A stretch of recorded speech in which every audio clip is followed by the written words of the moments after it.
the lover. All right, for those who don't know me, I'm Danny's brother, Kevin. First, I just need to acknowledge something that everybody's been talking about. And now I can honestly say up close, you look stunning. It's not every day you can post pictures on Instagram without a filter, but today she's clever.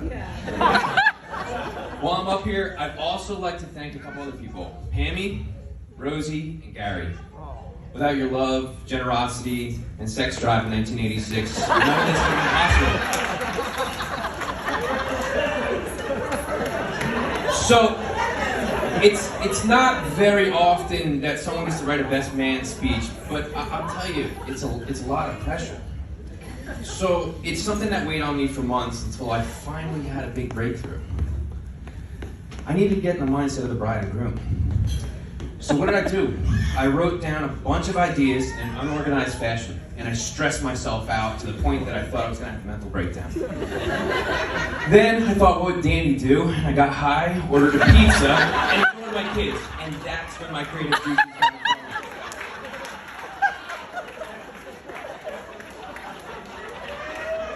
All right, Dan, to be very clear, there's never going to be one single best man in your life. There's never going to be a single best man for you. The best men are always going to be people in that life that tell you the truth and don't tell you what you want to hear. So you can become a better man or the best man of yourself. And trust me, we've come a long way together. Being a few years older than Danny, I got to watch firsthand many of the changes he's made along the way. Guys in this room have been Danny's friends since he was 7 or 8 years old. And many of them, I told him to stay away from because they're punks. To be honest, he listened to some of that advice, and at the same time, some of those punks are still here.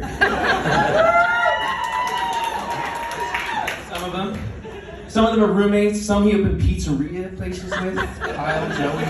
But more than anything, what I got to watch is a bunch of guys that he built those friendships in childhood, and guys he can count on and turn to when he needs to. Yes. I'll never forget when Danny first moved into mine and Kate's Old Bridge house.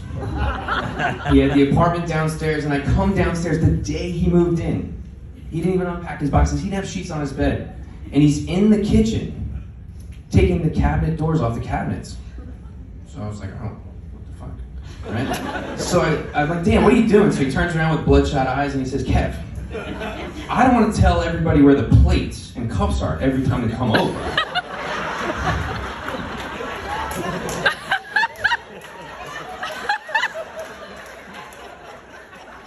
Hasn't lived this down, but I will say in his new house there are cabinet doors.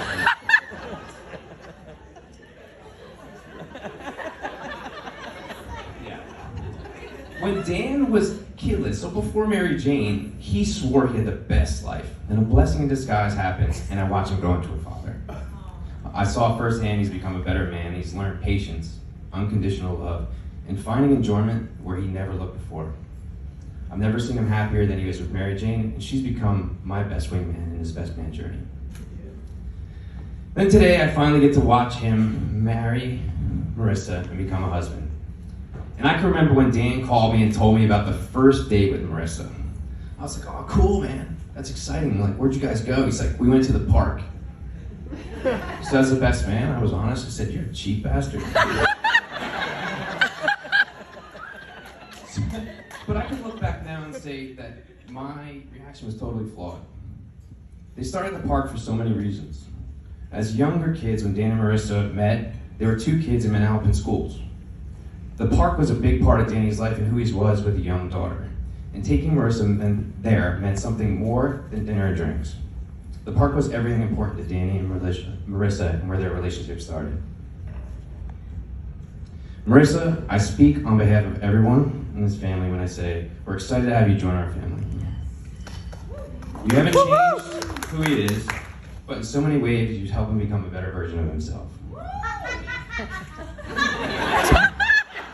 I mean, who would have thought this guy would run a 10-mile race in DC?